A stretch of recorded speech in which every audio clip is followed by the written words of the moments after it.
Hello, greetings. This is Gilles Mansillon. I wanted to come and send greetings. Right now we're passing the solstice. It is the darkest time of the year, the longest night, and then after that the light is re-emerging. So there is a rebirth, there is a renewal, and for that in essence the symbolistic of Christmas is the divine essence, the birth of the Christ. The Christ is an inner force, an inner light that is within all being. It's beyond. It is just the attainment of ascension of Christic level of consciousness, which is assisted by the golden white light, and so we are moving into this portal, this Christmas portal. Of course, Christmas, there is a double aspect. There is a very profane aspect of business, and it's the greatest time for commerce and business. And so if I had a shop or anything, I would be very happy that it's Christmas because we do a lot of business. But in a sense, it's kind of it is more like it also has this sacred idea of the birth of life, the birth of consciousness, and so there is a great deal of assistance from the spiritual realm during those days of Christmas. I wanted to pull out a few cards to see what may be the highest wisdom for us today, and I'm going to make a little comment on something else. The highest wisdom for us today is the healer, is how to heal others, how to heal ourselves. We all have deep wounds to be healed, but once they are healed, there is no need to hang on to anything. You just gotta let them go and move on to a path of service. So once we, in essence, Chiron is the great healer, for it has the eternal wisdom, yet it is always wounded, so it is sensitive to other people's wound in many sense.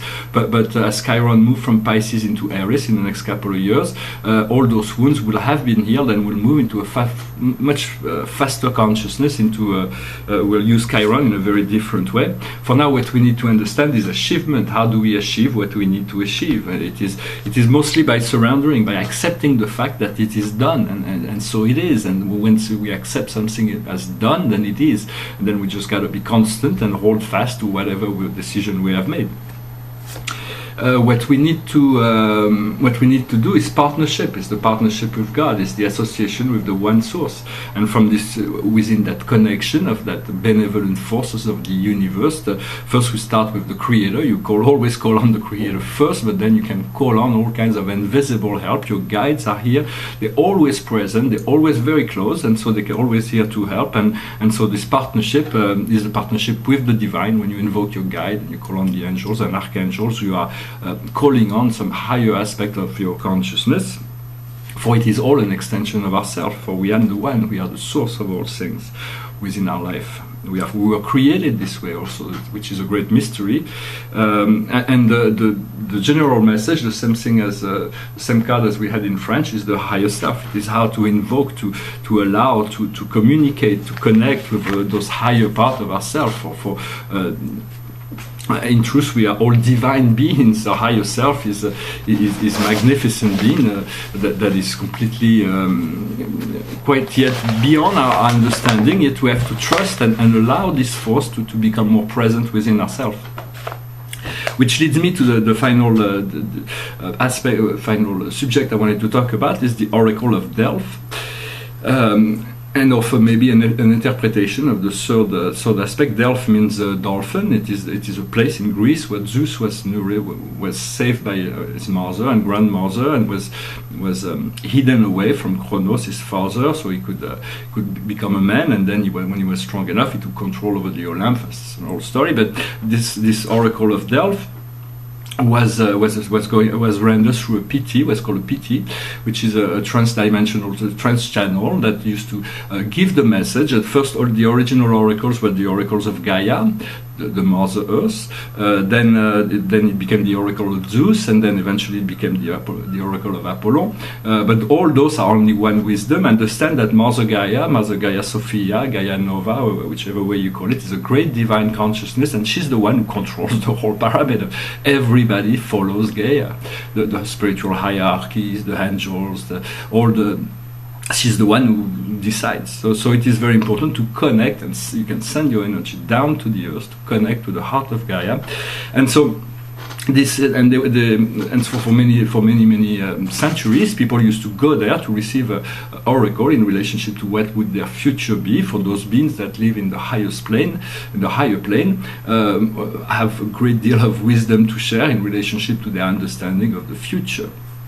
And so in essence, what this oracle is one of the shortest doctrines ever, spiritual doctrine ever professed, as far as I know. It says, know yourself, nothing more, epsilon.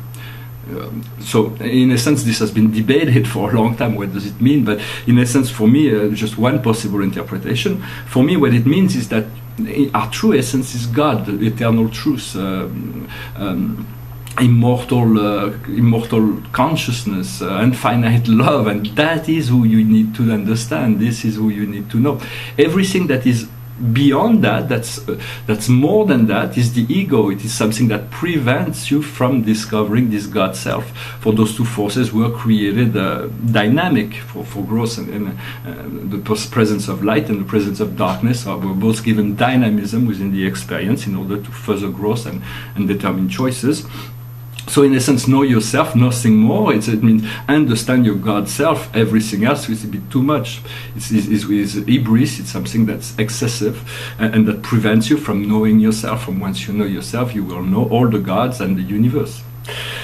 That was the original oracle. And then there is the epsilon, that the E, the Greek I, that the E, the Greek...